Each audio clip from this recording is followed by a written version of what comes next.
Good morning my dear students. मु मानसी मिश्र MM classes को मु समस्त को स्वागत करुच्ची। आज आम षष्ठ श्रेणी आम भाषा आम साहित्य बहिर चैप्टर 5 सुना हंसर प्रश्न उत्तर लिखिबा। प्रथमे आम 2 नंबर प्रश्नर क ठारू नहीं 6 नंबर पर्यंत प्रश्नर उत्तर लिखिबा। गोटे बा दुईटी वाक्य रे उत्तर दियो। नंबर क सान पुअर ना कौन थिला? उत्तर सान पुअर ना दुमली थिला। ख नंबर प्रश्न घर लोक माने सान पुओ को किपरि व्यवहार करुथिले? उत्तर घर लोक माने सान पुओ को भल पाउ नथिले, ताकू समस्ते छी छा करुथिले। ग नंबर प्रश्न घर लोक माने काहाकू खूब सुख पाउथिले? उत्तर घर लोक माने बड़ पुओ और मझिया पुओ को खूब सुख पाउथिले।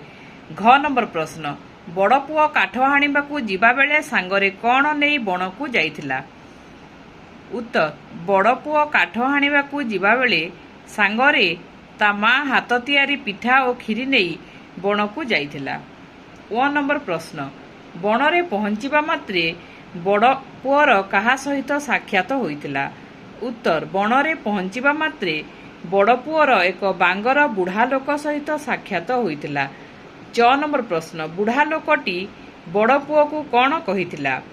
उत्तर बुढ़ा लोकटी बड़ पुओ को किछि खाइबाकू दियो बोली कहिथिला।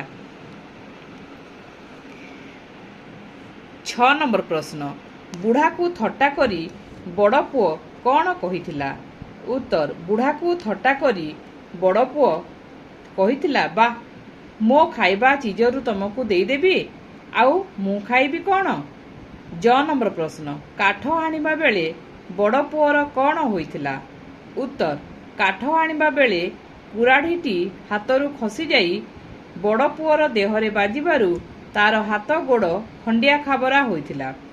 झ नंबर प्रश्न दुमली काठ हाणी जिबाकू जिद करिबारु तार बापा कौन कहिथिले? उत्तर दुमली काठ हाणी जिबाकू जिद करिबारु तार बापा कहिथिले जे तोर दुई भाई तो बण को जाई छोटा होई पड़िछंती, तोर बण को जिबा दरकार नाही। निय नंबर प्रश्न दुमली जंगल रे बुढ़ा लोकटी को कौन कहिथिला? उत्तर दुमली जंगल रे बुढ़ा लोकटी को कहिथिला जे मो पाखरे खाली केते पट सुखिला रुटी ओ पानी अछि, ताकू खाइबाकू जदि आपणको आपत्ति नाही तेबे चाल सांग होई खाइबा। ट नंबर प्रश्न दुमली और बुढ़ा खाई बसिला बेलकू तार सुखिला रुटी और पानी कौन होइथिला? उत्तर दुमली और बुढ़ा खाई बसिला बेलकू तार सुखिला रुटी घिया पिठा और पानी आउटा क्षीर हो जाइथिला। ठ नंबर प्रश्न सुनाहंसटी को दुमली केउठारु पाइथिला? उत्तर सुनाहंसटी को दुमली ओक गछ मूलरे थिबा कोरडा भितरु पाइथिला। वर्तमान में प्रश्न नंबर 3 सरल भाषा रे बुझाई दियर उत्तर लिखिबा। 3 नंबर क नंबर प्रश्न बा मो खाइबा चीजरू तुमको देई देबी आउ मु खाइबी कौन? बा डेक्स डेक्स डेक्स कौन? सरलार्थ लिखिबा समय रे पिला माने जेउ पद्यांश बा गद्यांश दिया जाइथिबो ताको आमे एमिति शॉर्ट करी लिखिबा। उक्त गद्यांशटी आम पठित आम भाषा आम साहित्य बहिर सुनाहंस पाठरू आनीत। एठारे लेखक प्रोफेसर जानकी वल्लभ महांती बणरे देखा होइथिबा बुढ़ा लोक सहित बड़ पुओ किपरि व्यवहार करिथिला ताहा वर्णना करिसंती। बड़ पुओ जाळेणी काठ आनिबा पई बण को जिबाकू बाहरिला। ता माँ हाथ तियारी पिठा खीरी और पानी सांगरे नहीं से बण को गला। बणरे पहुंचीबा मात्रे जड़े बुढ़ा लोक संगे तार देखा हैला। बुढ़ाटी क्षुधार्थ थिबारु ताकू किछि खाइबाकू मागिथिला। बड़ पुओ बुढ़ा को खाइबाकू देबा बदल रे थट्टा करी कहिथिला जे बा मु मो खाद्यरू तमको काहेकि देबी, तमको देले मु आउ कौन खाइबी, मो पाखरे बेसी खाइबा जिंस नाही। एथिरु बड़ पुओर हृदय रे अन्य प्रति दयामाया किछि नथिबा आमे जाणु।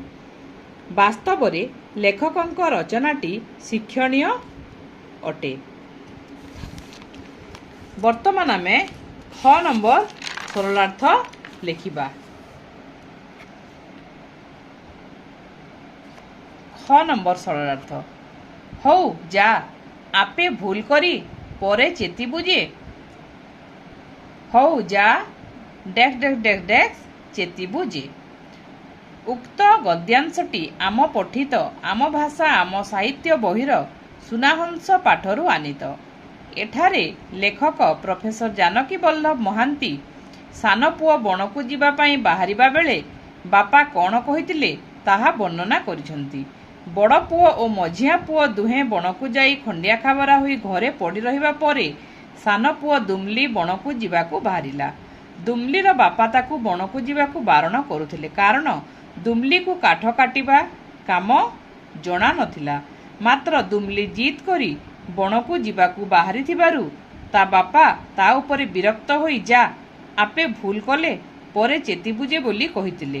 ଏହାର ଅର୍ଥ ବଡ଼ ପୁଅ ଓ ମଝିଆ ପୁଅର ଯେପରି ଅବସ୍ଥା ହୋଇଥିଲା ବଣକୁ ଗଲେ ଦୁମ୍ଲିର ମଧ୍ୟ ସେପରି ଅବସ୍ଥା ହେବାର ସମ୍ଭାବନା ଥିଲା। ବାସ୍ତବରେ ଲେଖକଙ୍କ ବର୍ଣ୍ଣନାଟି ଉଚ୍ଚ କୋଟିର ଅଟେ। ତ ପିଲାମାନେ ଏହା ଥିଲା ସୁନାହଂସର ପ୍ରଶ୍ନ ନମ୍ବର 2 ଏବଂ 3 ନମ୍ବର ସରଳାର୍ଥର 2ଟି ଉତ୍ତର।